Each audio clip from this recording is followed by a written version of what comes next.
Prince Andrew's name has become shorthand for royal disgrace, not scandal in the dramatic, fleeting tabloid sense, but disgrace in the deep, sticky, permanent way that clings. For decades, he lived in the protective bubble of privilege, cocooned by titles, security, palaces, and public funding. But no royal title, no monogrammed slippers, no gilded palace corridor can shield him now from the stench of his own decisions, nor from the unmistakable thunder coming across the Atlantic. To see a British royal, the Queen's son, reportedly summoned by the US Congress over Jeffrey Epstein, a man whose name has become a dark stain on modern history, is a humiliation unprecedented in the House of Windsor. Not scandal adjacent, not whispered about in private. No. This is global, official, legal humiliation, the kind normally reserved for corrupt politicians, fallen moguls, and men who believed their power insulated them from consequences. Prince Andrew always appeared to operate under the belief that consequences were for other people. That the rules, investigations, and moral boundaries that apply to ordinary citizens could not possibly apply to a man who once strutted the globe as a royal trade ambassador and playboy prince. His downfall is not tragic, it is self-inflicted. It is a portrait of arrogance, complacency, and spectacular tone deafness. Even now, the narrative isn't one of accountability or humility. Instead, it is a relentless, painful dragging back into the light, a reminder that stepping down from royal duties does not erase public memory. That issuing carefully worded statements and retreating behind palace walls does not equate to closure. The world does not forget this kind of disgrace. Parliament does not forget. America's legal system certainly does not forget.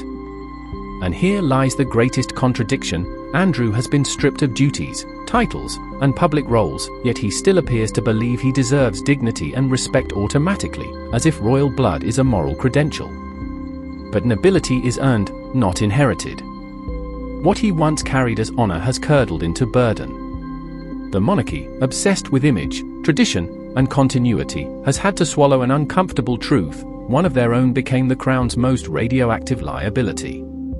There was once a time when Prince Andrew was touted as a war hero, a working royal, a pillar of the establishment.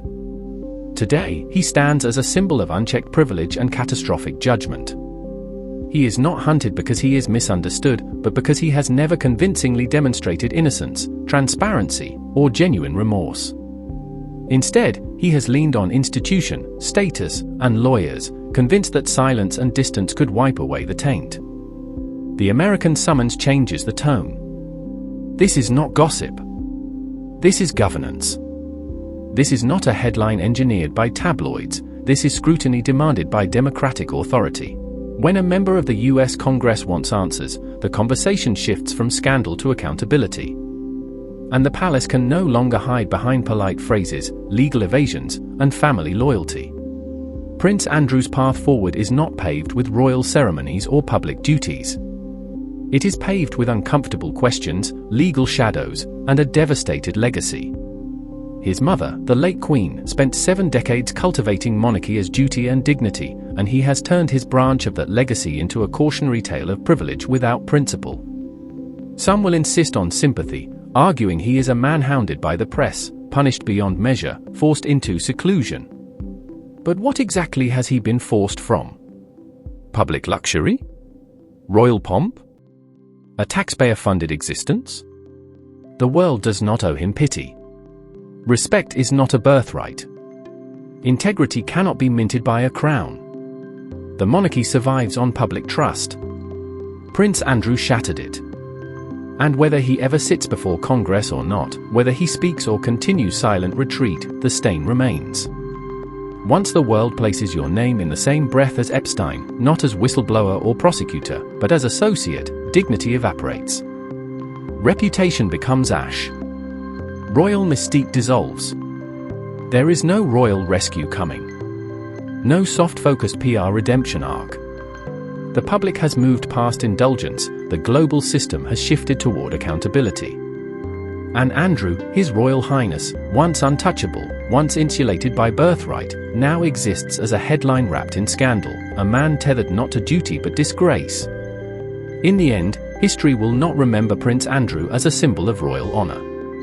It will remember him as the cautionary tale the crown could not prevent, the prince who mistook privilege for immunity, and found instead that even those born into palaces can fall. Not with drama, not with glory, but with shame.